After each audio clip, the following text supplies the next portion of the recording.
chart. You want to look and see if the mercury is separating in there. Basically, you can hang this up in the tree at any time and just pull it up and see what your dry bulb, your temperature is. These are pretty good, but once you get down to a certain RH, like below 20%, a lot of people say they're not nearly as accurate as taking the weather readings with the psychrometer. So that's why, I guess, I never had a Kestrel on the crew because we couldn't afford them at the time. And my boss used to think, oh, technology, it's going to break. So we always did it with these things. But I do see a place for these because they're real quick and easy to get out of the rig, make sure it's calibrated, and take your weather readings that way. But we're going to show you guys how to do it with this. So what you're going to do, you find your site, you're going to get the wick wet either by dunking it in like that or pouring water over it. You want to keep the wicks clean. You don't want to get your dirty fingers and get them all nasty. Some weather kits come with new wicks that you can get there. Some wicks that you get seem like they have a coating of Scotch Guard or something all over it and it just sheds the water.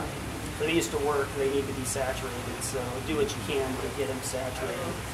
And what you're going to do is you're going to use filtered water too. Yeah, this distilled water. Probably don't want to pull your water bottle out of the ice chest. It's freezing cold and dump it on here.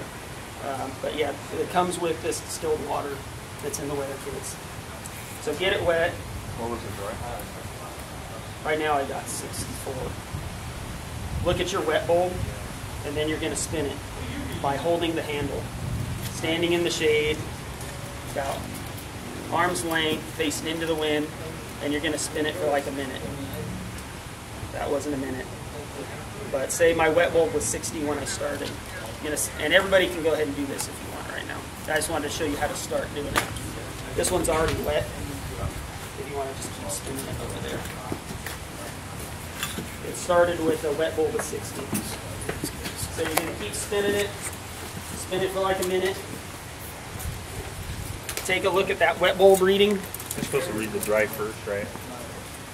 Some instructions I've said say read the dry when you're done. I've always taken the dry like at the beginning. Yeah. What's the reasoning for having a wet and dry?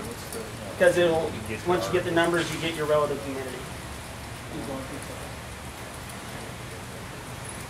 So you're going to keep taking these weather readings and looking at your wet bulb until that wet bulb temperature bottoms out. It's going to bottom out at a certain point, and as soon as it turns and starts going back up, that low reading is what you want. So you're going to want your dry bulb reading, and then whatever that low wet bulb reading is. And then we'll take that and use a chart to determine what the RH is.